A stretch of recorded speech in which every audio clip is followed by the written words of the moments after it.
Olá, pessoal, sejam bem-vindos a mais um podcast CV na Prática. Primeiro é um prazer gigantesco tê-lo aqui conosco, né, para a sua audiência, para nos acompanhar nos projetos, né, nesse podcast CV na Prática. Nosso objetivo sempre é trazer informação, né, conteúdo para o mercado imobiliário. Se é a primeira vez que está conosco, clica lá no sininho, se vai no YouTube, marque, compartilhe, reclique, nos siga, que constantemente a gente tem conteúdo aí sobre o mercado imobiliário. E hoje a gente está nos nossos estúdios aqui em Aracaju, Sergipe, estamos recebendo uma visita muito mais do que ilustre, né, de um colega, de um amigo, de um parceiro que veio de Joinville, de Floripa, Joinville, né? Joinville, Santa Catarina. Santa Catarina, veio Giovanna Amaral, né, que é o atual diretor lá do CIENGE, né, contar um pouquinho da sua história. E engraçado, Giovanna, o que a gente vai conversar? Eu digo, Giovanna, sobre história. Acho que é isso que quer escutar, né, sobre a história do Giovanna primeiro. E lógico que o objetivo do nosso podcast, Giovanna, já tem mais de 100 episódios, é muito conteúdo, mas é falar sobre o mercado imobiliário. Perfeito. Falar sobre tecnologia, falar sobre conteúdo, falar sobre informação, tudo que é o nosso dia a dia. Cara, seja bem-vindo. Eu queria que você se apresentasse, contasse um pouquinho aí da sua história. Obrigado pelo convite, Fábio.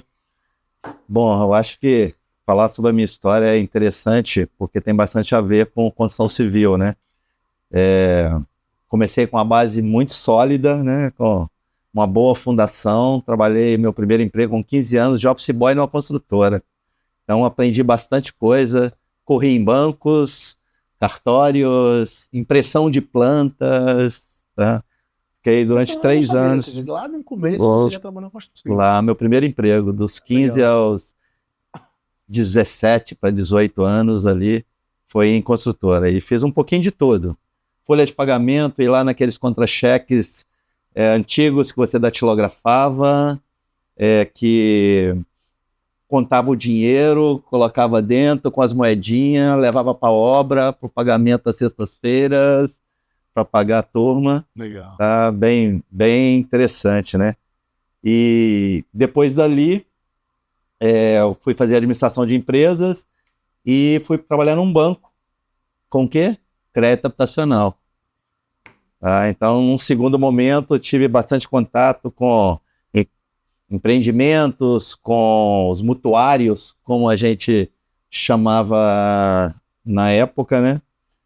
E foi uma fase bem interessante. Aprendi um outro lado desse mercado. E depois fui entrando mais no mercado de tecnologia, fui para a indústria. Nessa indústria, eu passei um pouquinho em todas as áreas, contabilidade, fiscal, né, onde eu desenvolvi bastante a visão sistêmica. E, na sequência, ali eu ajudei essa indústria a desenvolver um RP internamente. Foi desenvolvido dentro de casa? Dentro de casa, do zero, eu fazendo a questão da análise de sistema junto aos usuários, definindo, e os programadores construindo o sistema. Fizemos de tudo, desde o modo de contabilidade, faturamento, folha de pagamento, controle da produção, fiscal, entrada de nota fiscal. Então eu conheci bem no detalhe todo esse processo.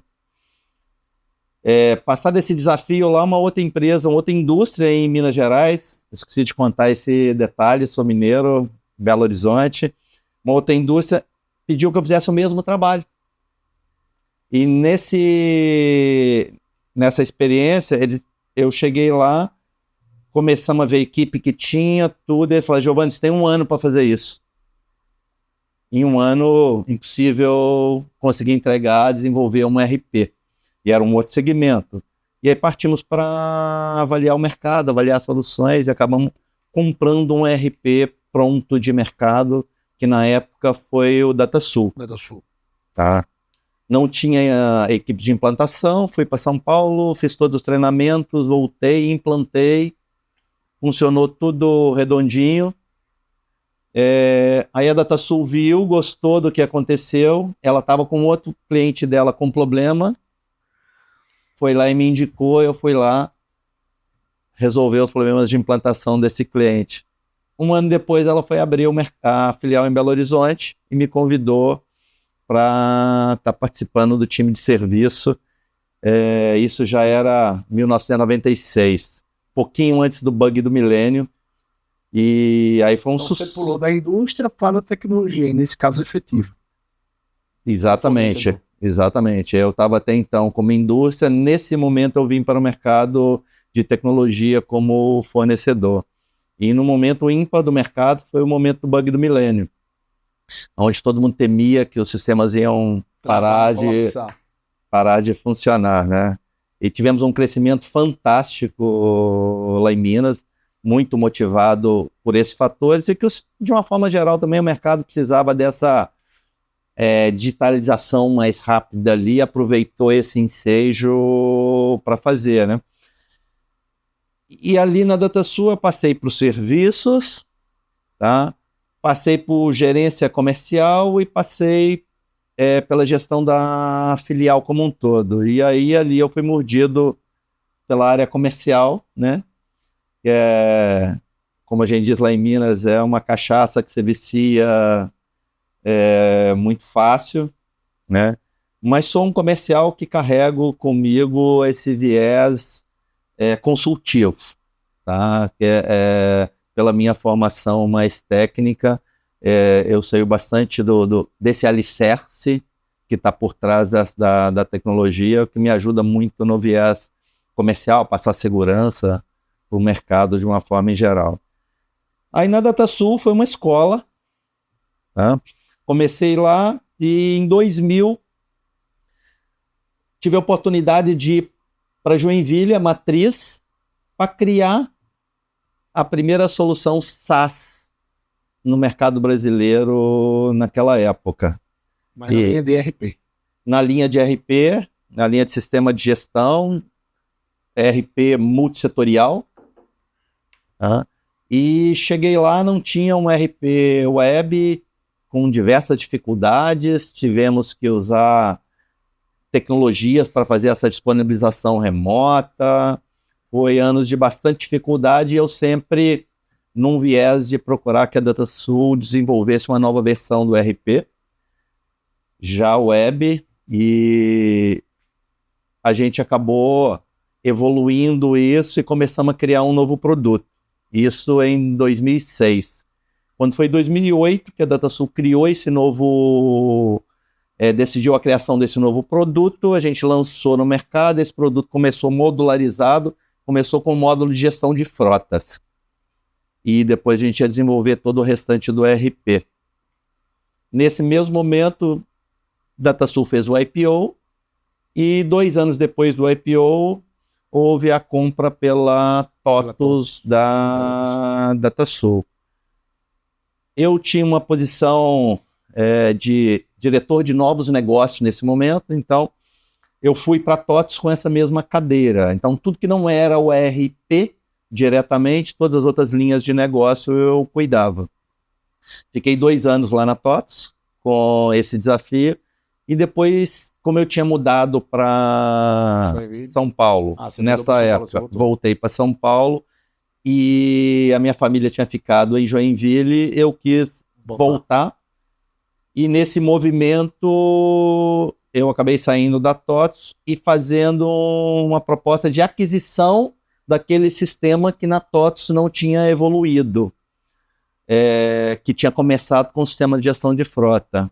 Aí foi um processo de empreendedorismo que comecei, um outro viés, mudando do mundo um pouco de executivo, e que fiquei por 12 anos nesse mundo de startup. Que é uma ferramenta SaaS para gestão de frota. Ferramenta SaaS para gestão de frota. E 12 anos depois, fizemos um M&A, fizemos a venda para a Localiza, tá? E permaneci lá durante 3 anos, tá? E agora, no início desse ano, completamos esses 3 anos, e como já diz o ditado, que o bom filho a casa torna, estou eu aqui de volta para o nosso mundo da construção civil, nesse desafio maravilhoso aqui, que é poder pegar um pouco dessa minha experiência, dessa bagagem que começou lá no Office Boy, por que as coisas funcionam dessa maneira, por toda essa história que eu passei em outros segmentos, que eu passei na indústria de uma forma geral, na indústria da tecnologia, e hoje poder contribuir um pouco com o desenvolvimento interno do produto, com o desenvolvimento de canais, com o desenvolvimento das soluções para os nossos clientes. Cá estou. Então, e é bom, porque nessa história eu visualizando agora o caminho do Proficienge, a gente vai falar agora de futuro, daqui a pouco, mas o caminho do Proficienge de que ele ter virtualizado no nosso brain, digitalizado ali, né, assim, no web, e abertura do ecossistema e tal. Então, chegando no Cienge, o que é que você visualizou ali de capacidade tecnológica do próprio Cienge? Oportunidade única, tá? Hoje, quando que a gente olha para o mercado, são pouquíssimas as soluções, aí eu não estou falando especificamente da construção civil, que conseguiram a verticalização tão forte, tá? Tanto nas soluções internas, quanto na montagem do ecossistema, quanto numa rede de canais muito vocacionada, tá? É um diferencial muito grande hoje, a gente consegue ir nos nossos clientes e discutir negócio com ele. É diferente em experiências anteriores, quando que a gente trabalhava com soluções multiverticais, que uma hora eu estava falando com uma empresa de serviço, outra hora eu estava falando com a indústria de cimento, outra hora eu estava falando com a mineradora, e que você acaba passando por isso de uma forma mais genérica. Hoje, em todas essas camadas internas, a gente fala com muito mais profundidade do negócio dos nossos clientes. E você vê, a construção civil é muito especializado ali, né? São muitas coisas muito específicas nisso. Sim. E eu acho que a tese do Cienge, de fato, você falou do ecossistema, a gente, por ser a primeira empresa de crediário da unidade de construção civil, que é a visão complementariedade, entregar o pré-obra, a obra e pós-obra, né? Cara, isso está dando tanto diferencial, porque o Cienge nunca parou de crescer, né? Pelo que os outros números nossos, se você tem uma noção, todas as empresas que fazem parte da construção civil são 10 mil construtoras e incorporadoras, né? Como é que está sendo o ano 2025 do Cienge? Eu diria que, assim, maravilhoso, tá?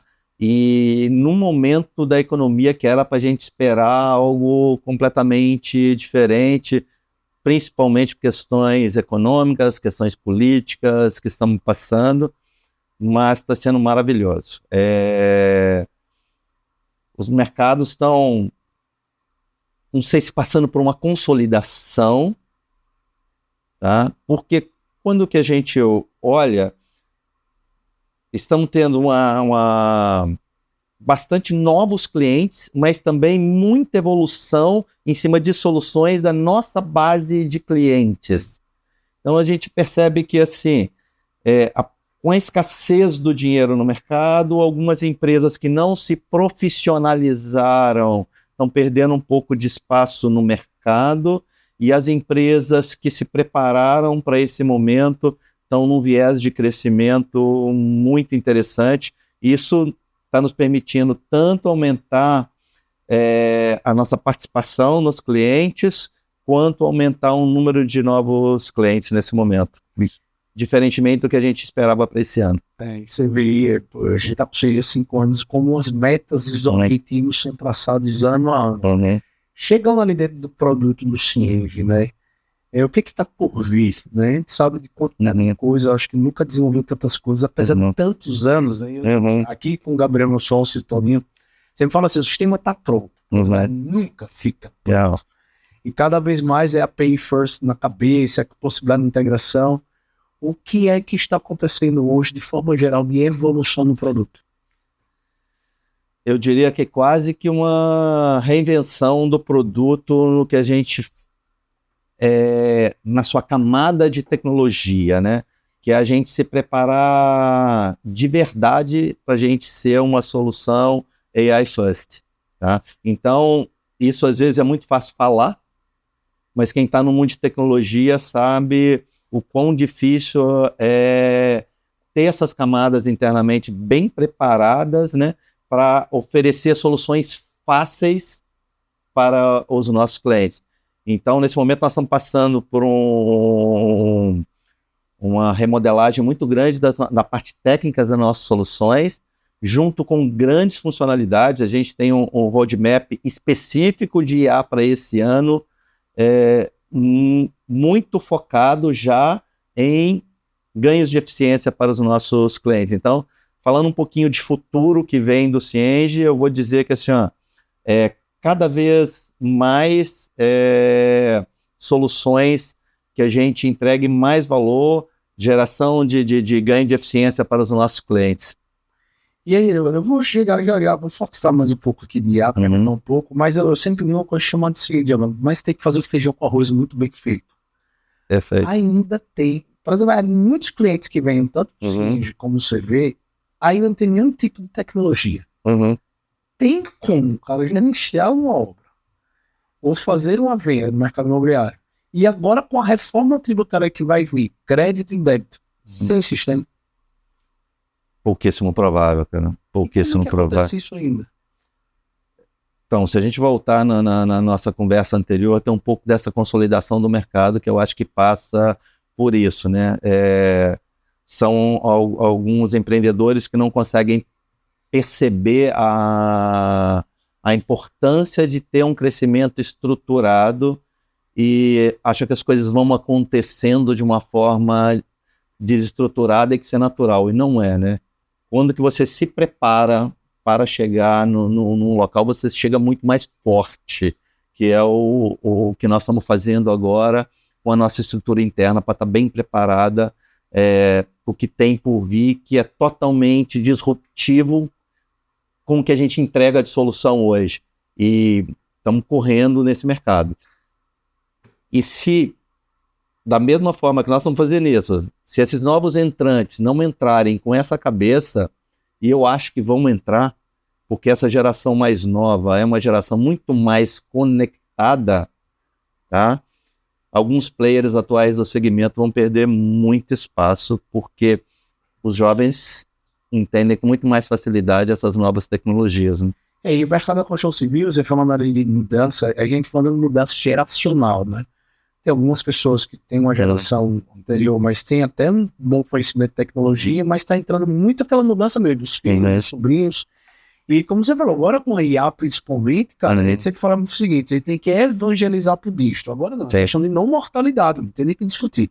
Sim. Agora a IA em primeiro lugar. Mas para a IA funcionar muito bem, ela tem que consumir algo, né? Ela tem que ouvir a API, eu sempre falo o seguinte. Então, eu acho que o trabalho que a gente está fazendo, se puder falar um pouco mais, não começou a ser feito hoje. Não. Desde o momento de digitalização a ser web, há quantos anos atrás? 12 anos. Até exatamente. A de APIs, né? Tem um trabalho muito forte em investimento nisso. Queria que você explicasse um pouco, né, para as pessoas que nos assistem, porque a gente estava falando um pouco, pessoal, a quantidade de automações, a quantidade de processos que podem ser feitos só consumindo as APIs do celeiro. Perfeito. Como você disse, começou aproximadamente uns 12 anos atrás, né? Quando que a gente fez essa migração para um sistema totalmente SaaS, e na sequência foi planejado toda a questão do ecossistema, e para que a gente conseguisse ter todo o ecossistema, eu tinha que ter uma camada de integração muito mais fácil, e essa camada de integração veio evoluindo, e hoje, quando que a gente fala em IA, tem as camadas de MCP que vão ler o quê? Essas APIs públicas. E essas APIs públicas, quanto maior a nossa cobertura, maior a quantidade de dados que eu consigo passar para as nossas IA, para que a gente consiga ter respostas mais assertivas nos prompts dos clientes, nas automações dos clientes, né? E quando que às vezes a gente pensa muito na IA também, às vezes muito só sob o aspecto de fazer uma análise, de fazer um papel mais consultivo, né? Mas a IA também ela vem muito num papel de automação. De agente mesmo, né? Isso, de aumento de produtividade, de execução de tarefa repetitiva. E para chegar aí, você tem vários desafios, né? Tanto esse tecnológico que a gente estava falando, como tem cultural dentro das empresas também.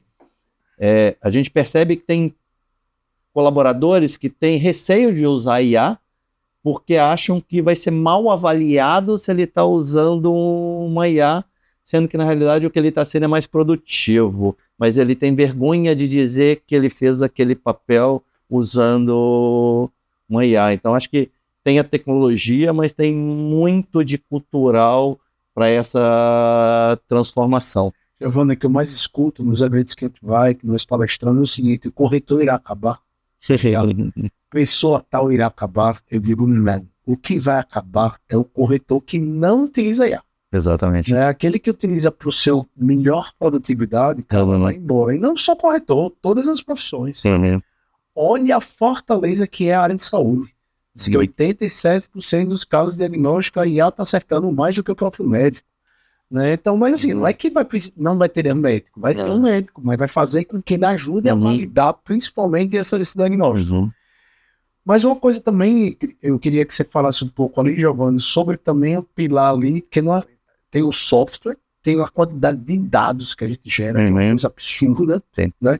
Tanto que a gente cria alguns índices para o mercado. Tem a questão da tese financeira ali, o CIENG conta, né? E o marketplace. Eu queria que você também explicasse em volta do CIENG essas potencialidades que tem aí para mudar o mercado mesmo de pré-obra, obra e pós-obra, né?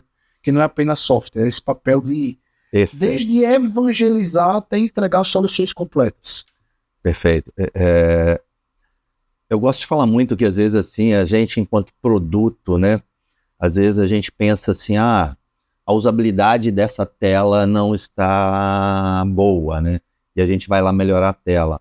Eu acho que o desafio na realidade é como eu eliminar aquela tela, não precisar daquela tela e o produto, o processo do cliente fluir de forma mais automática, né? E eu acho que essa mesma coisa vem quando que eu falo em ecossistema, tá? Se eu quero ter um ecossistema mais eficiente do CIENG, eu preciso trazer o mercado de insumos para mais próximo, eu preciso trazer o mercado de capital para mais próximo desse ecossistema, que são os dois grandes fatores, além, logicamente, de funding, né? Dinheiro para construir. E capital humano por trás que você precisa para você fechar esse tripé, né? E hoje, tá, a gente tem planejado essas duas situações com o CIENG Capital, com soluções do CIENG Conta, do marketplace financeiro, né, que vai fazer essa aproximação desse capital aos nossos clientes, né? E, por outro lado, facilitar e trazendo muita produtividade para os nossos clientes com o marketplace. A partir já de um cronograma que você já tem a previsibilidade do consumo daquele insumo, você já consegue fazer todas as cotações, trazer de forma automática as cotações e fazer esse fechamento e, se necessário, até buscar alguma operação financeira dentro dessa operação. Ou seja, vai muito além de um sistema para registrar uma operação. Veja que nós saímos de um cronograma de obra, indo para um insumo, fazendo uma cotação e olhando o lado financeiro.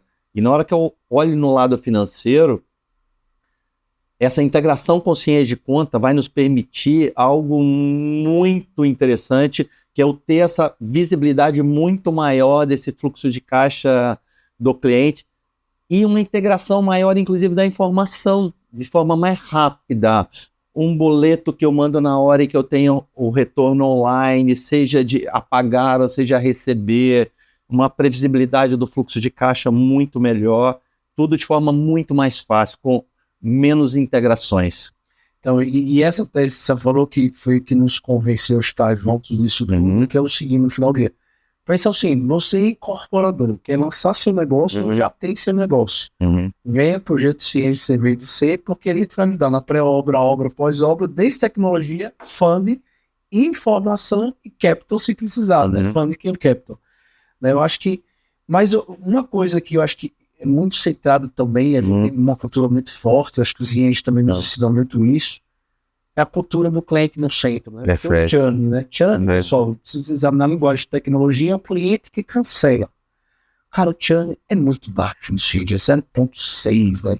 Esse cálculo, cara, são pouquíssimos clientes que entram para a carteira que entra. Então, quais são as ações? Eu acho que vale as pessoas entenderem a estrutura que tem hoje por trás do CID, né? De CS, de canais principalmente.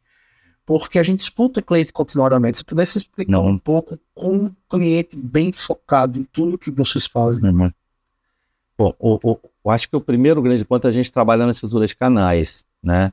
E o canal tem uma grande vantagem que ele está próximo do cliente, né? Olho no olho, né?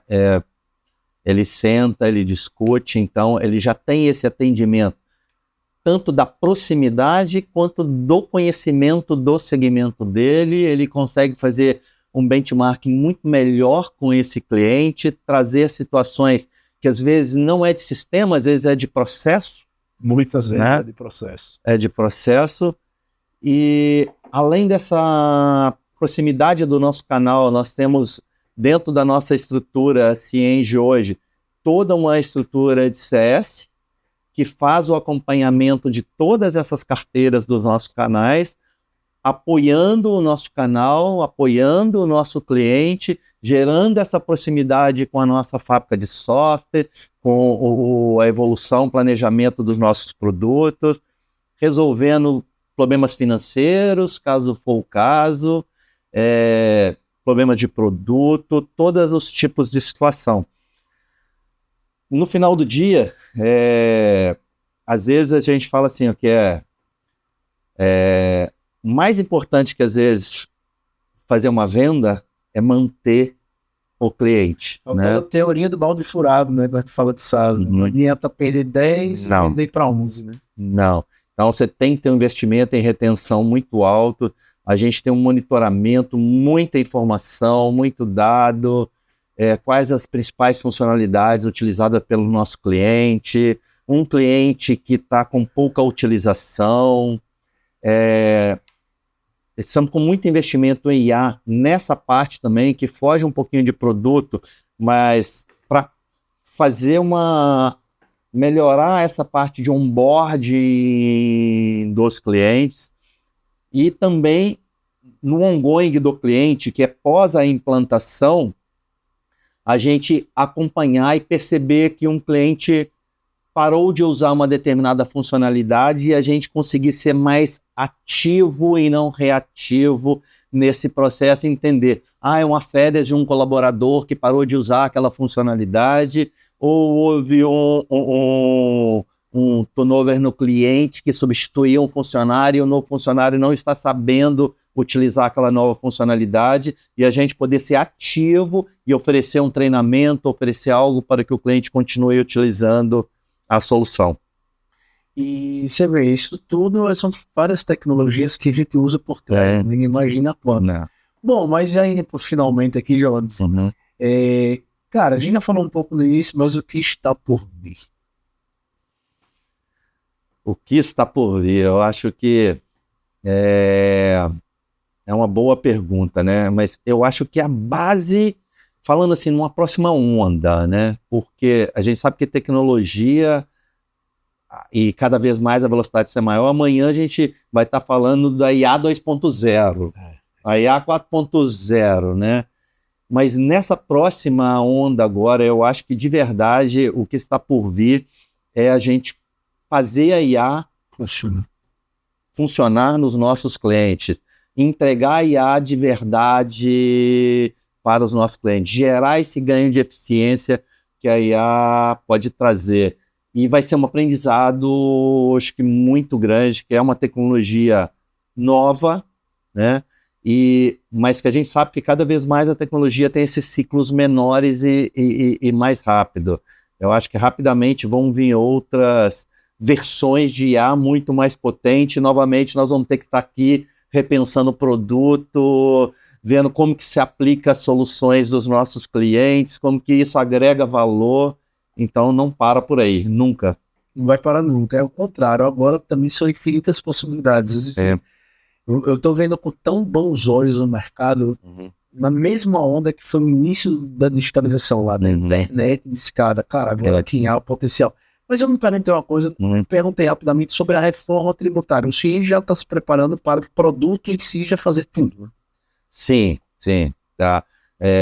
Já estamos há bastante tempo nesse projeto, estamos já praticamente preparados, né?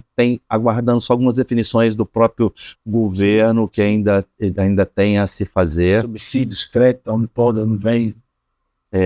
Split payment, tem bastante coisa para vir aí, algumas definições que a gente não tem do governo ainda, tá?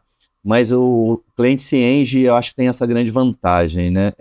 Nós somos um grupo de 10 mil clientes ali envolvidos nesse ecossistema. A gente vive isso o tempo inteiro e a gente vê alguns impactos, né? A próxima onda de empresas, né, já vai começar a ter um simulador, já escolher melhor em qual estrutura entra. Mas quem está aí no mercado hoje, né, tem uma transição que eu acho que esse vai ser o principal decisão que os nossos clientes vão ter que tomar nos próximos anos, para qual linha ele vai seguir. Sai do RET, vou para o RET, fica uma transição, né? E estamos criando simuladores para ajudar os nossos clientes em cima disso e também criando ofertas para empresas menores, prestadores de serviço das nossas construtoras, né, que possa ajudar, facilitar nesse processo de digitalização, que a gente consiga integrar melhor isso com as nossas construtoras. Então tem bastante trabalho nesse segmento aí na reforma tributária. Tem uma página bem legal lá do CIENG, foi feito só para conteúdo e informações sobre a reforma tributária. Então, que aí é um dos papéis nossos, eu sempre falo de evangelizar o mercado e gerar conteúdo para o mercado. Um exemplo, construção e o sucesso que está sendo, né? Porque não adianta, agora não adianta tecnologia, não adianta funding, não adianta os serviços financeiros, não adianta dados, não adianta informação, se a gente não gerar informação, né? Que eu acho que esse podcast serve para isso. Eu sempre disse, tem um trabalho grande, a gente enquanto executivo, né, fazer o negócio crescer, inovar, fazer esse tipo de conteúdo, que eu gosto muito, Giovanni, é porque a gente aprende. Todo cara que está aqui sentado, ou online, ou cliente, ou parceiro do ecossistema, ou gente de entidade, né, desde Renato, presidente da CEBIC, entre outros, a gente aprende alguma coisa, né? Sempre. A melhor forma de conversar e entrevistar é aprender. Cara, se eu pudesse deixar aí como é que as pessoas te encontram, deixasse um recado, uma mensagem final para todos os nossos ouvintes aí, nossos participantes. Perfeito, pessoal. Eu só gostaria de reforçar, falando em conhecimento, não deixe de visitar a comunidade CIENG, tá? Tem bastante conteúdo, se inscreva lá, você pode entrar dentro do seu grupo de assunto preferido, que tem bastante conteúdo compartilhado lá, tá? Mais fácil de me achar pelo LinkedIn, Giovanni Amaral, vocês vão me encontrar fácil lá. Estou diariamente ali de olho, respondendo. Vai ser um prazer trocar experiência com vocês. Adorei estar aqui, Fábio. Muito obrigado. Obrigado mesmo pela visita. Obrigado. Bom, pessoal, chegamos a mais um fim do podcast CV na Prática. Como sempre, a cada 15 dias a gente tem um novo episódio. Você que está nos assistindo, nos acompanhando, indique, sugira pessoas para a gente entrevistar. E veja, a gente tem aquele projeto CV na Prática itinerante que está bombando. A gente está indo nas incorporadoras e construtoras trazer um exemplo prático, Giovanni, mostrar como ela controla através de indicadores, como ela controla o seu dia a dia, né? E o tema inteligência artificial, que a gente fala em todos os nossos bate-papos, que não é uma coisa do futuro, é uma coisa do presente, é uma coisa que já aconteceu. Então vamos ter um mindset, vamos ter o pensamento first. Vamos fazer o nosso negócio ser mais rentável, vamos fazer o negócio nos multiplicar. Entra no nosso site cvcrm.com.br, tem muito conteúdo sobre o mercado imobiliário. Entra no site do CIENG, como ele falou, a comunidade, porque isso tudo é feito com muito carinho, com muita paixão, muito propósito para transformar o mercado imobiliário. Você que está aqui até o final, eu agradeço. Valeu, show! Valeu!